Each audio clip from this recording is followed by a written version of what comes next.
El siguiente trabajo busca identificar el rol que tiene Hong Kong dentro de los esfuerzos de China, al considerarle como una de sus puertas para alcanzar la hegemonía en la gobernanza global.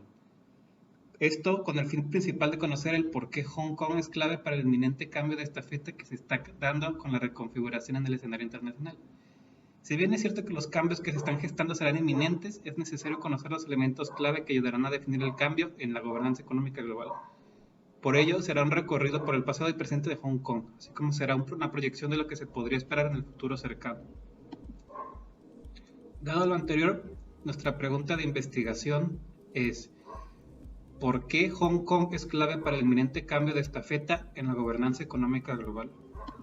La respuesta a esta pregunta es importante, pues con las recientes crisis sociopolíticas por las leyes de extradición y de seguridad nacional alterando el orden social y político de Hong Kong, la atención internacional solamente se ha incrementado junto con el escrutinio de las violaciones de derechos humanos y de la soberanía de la ciudad por el gobierno de Beijing. Ante esto, los tomadores de decisiones de China han empezado a visualizar el prospecto de una nueva guerra fría. De acuerdo a ellos, las crisis de la ciudad han sido instigadas por fuerzas foráneas con el objetivo de desestabilizar e interferir en los asuntos internos de China.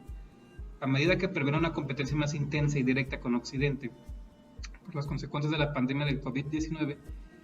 Beijing ha tomado el paso inicial de aplicar la Ley de Seguridad Nacional en junio de 2020, sin ceder a la presión y escándalo de las capitales occidentales. Todo esto obliga a pensar en el estatus privilegiado de Hong Kong y de su centro financiero internacional como una jurisdicción económica separada de China continental, y todas las consecuencias financieras y económicas que podría traer consigo la creciente interferencia de Beijing.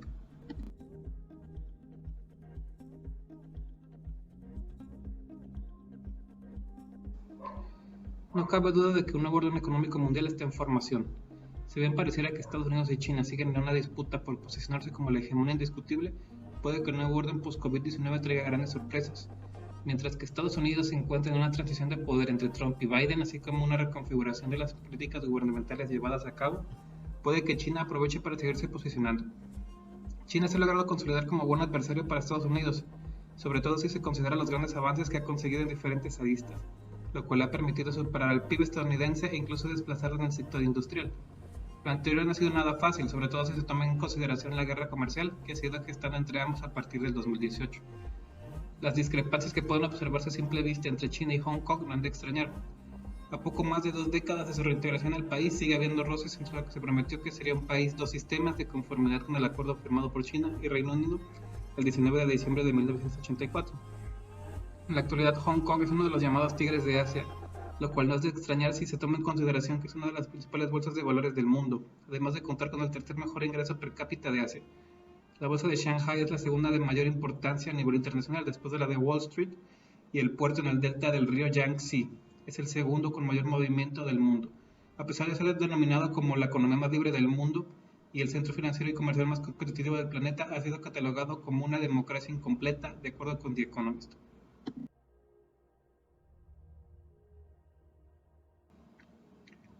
En las últimas 2 décadas, a medida que China se ha vuelto la segunda economía más grande del mundo, Hong Kong se ha posicionado inteligente y habilidosamente entre China y el mundo, terminando por convertirse en el centro financiero internacional más importante después de Nueva York y Londres. Como centro financiero, al 2020 Hong Kong es evaluado con cerca de las mejores posiciones en cuanto a las ofertas públicas iniciales, capitalización de mercados, derivados de la tasa de interés y comercio de divisas. También se observa la gran infraestructura de mercado que posee, su Estado de Derecho, el ser una fuente líder en expertise técnico y regulatoria para la propuesta de nuevas ideas, su estatus especial como una jurisdicción aparte del control de China y su conectividad y centralidad a las finanzas globales le han significado a la ciudad una ventaja significativa en la forma de una combinación que pocas otras ciudades chinas de la región Asia Pacífico o del mundo han podido igualar.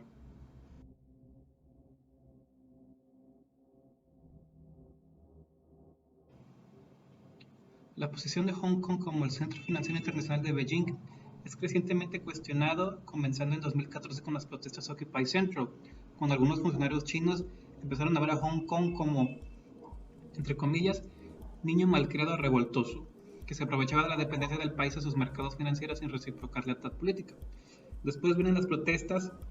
de Hong Kong de 2019 con su ley de extradición y la propuesta de la Ley de Seguridad Nacional de Hong Kong por la Asamblea Popular Nacional de China en el 2020. Así, el Center for International Strategic Studies observa que estas acciones son indicativas de la creciente influencia de Beijing en los asuntos de Hong Kong y ponen en duda la autonomía de la ciudad sobre asuntos locales. De acuerdo a William Allen Range, asesor senior del Center for International and Strategic Studies,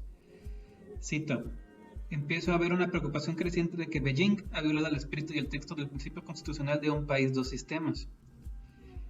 También, por su parte, de acuerdo a Yu-Hua Baek-lee, profesor adjunto especializado en Economía Política Internacional en The Education University of Hong Kong, dice que Beijing ha identificado centros financieros domésticos que parecen estar listos para asumir un rol más grande en las finanzas nacionales y que podrían servir como alternativas onshore para el caso de Hong Kong. Desde el inicio de la década de 2010, Shanghai empezó a ser considerada como la alternativa más viable a Hong Kong por los tomadores de decisiones en Beijing. La ambición de la ciudad para igualar a Hong Kong y convertirse en uno de los principales centros financieros onshore de China no ha dejado de crecer desde el 2009, cuando las autoridades centrales prometieron convertir a la ciudad en un centro financiero global para 2020.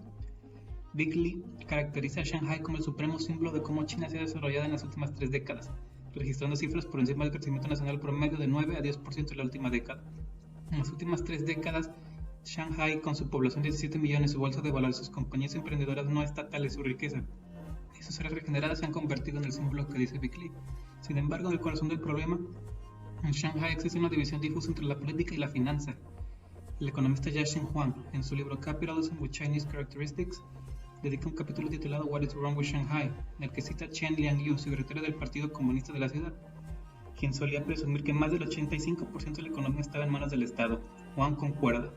Cito: "Lejos de ser una ciudad con libre emprendedurismo, de hecho, Shanghai al momento es la encarnación del capitalismo estatal".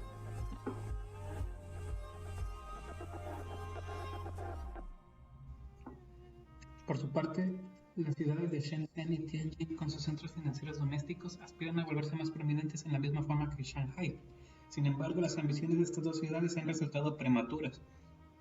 De acuerdo a Baek-lee, este explica que las innovaciones financieras del distrito Binhai de Tianjin y del distrito Qianhai de Shenzhen no han podido progresar en verdad por su infraestructura de mercado subdesarrollada y por la visión de Beijing de que el éxito de las ciudades reside en alianzas exitosas con entidades offshore en Hong Kong. En cuanto a los escenarios posibles, y después de todo lo repasado, todavía no existe un reemplazo listo para Hong Kong que pueda servir como el centro financiero internacional de China. Pero es importante tener en cuenta cómo algunas de las posibilidades más probables podrían desenvolverse. De acuerdo a Baek-lee, en el primer escenario podría involucrarse un desacoplamiento gradual aunque prolongado de Hong Kong y una reorientación de la actual red de mercados lejos de la ciudad y más cercano a Macao, transformando a este en el segundo centro financiero dentro de la órbita política de Beijing. Esta eventualidad ha traído mucha atención desde mediados de 2019, cuando se intensificó la crisis social de Hong Kong y se produjo la violencia en todo el territorio. Como razonó un funcionario financiero chino, cito: "La industria financiera solía ser una idea que reservábamos para Hong Kong. Solíamos darle todas las políticas favorables a la ciudad, pero ahora queremos diversificarlo". En un segundo escenario diferente se podría implicar la independencia continua de Beijing con Hong Kong como la CFI del país, debido principalmente a la falta de alternativas listas que pudieran proporcionar el mismo grado de acceso al mercado de capitales globales. Y con el reconocimiento externo del estatus de la CFI, más la implementación de la Ley de Seguridad Nacional, el capital extranjero y las instituciones financieras podrían huir de la ciudad. Y en este escenario, Hong Kong seguiría siendo el único canal a través del cual China podría llegar al mundo de las finanzas globales y contener los riesgos e inestabilidades financieras extraterritoriales, mucho antes de que se propaguen a los mercados del continente. Sin embargo, con la disciplina del territorio por parte de Beijing, el centro financiero de Hong Kong dependería cada vez más de la misericordia de Beijing, en lugar de la influencia de las fuerzas del mercado occidental.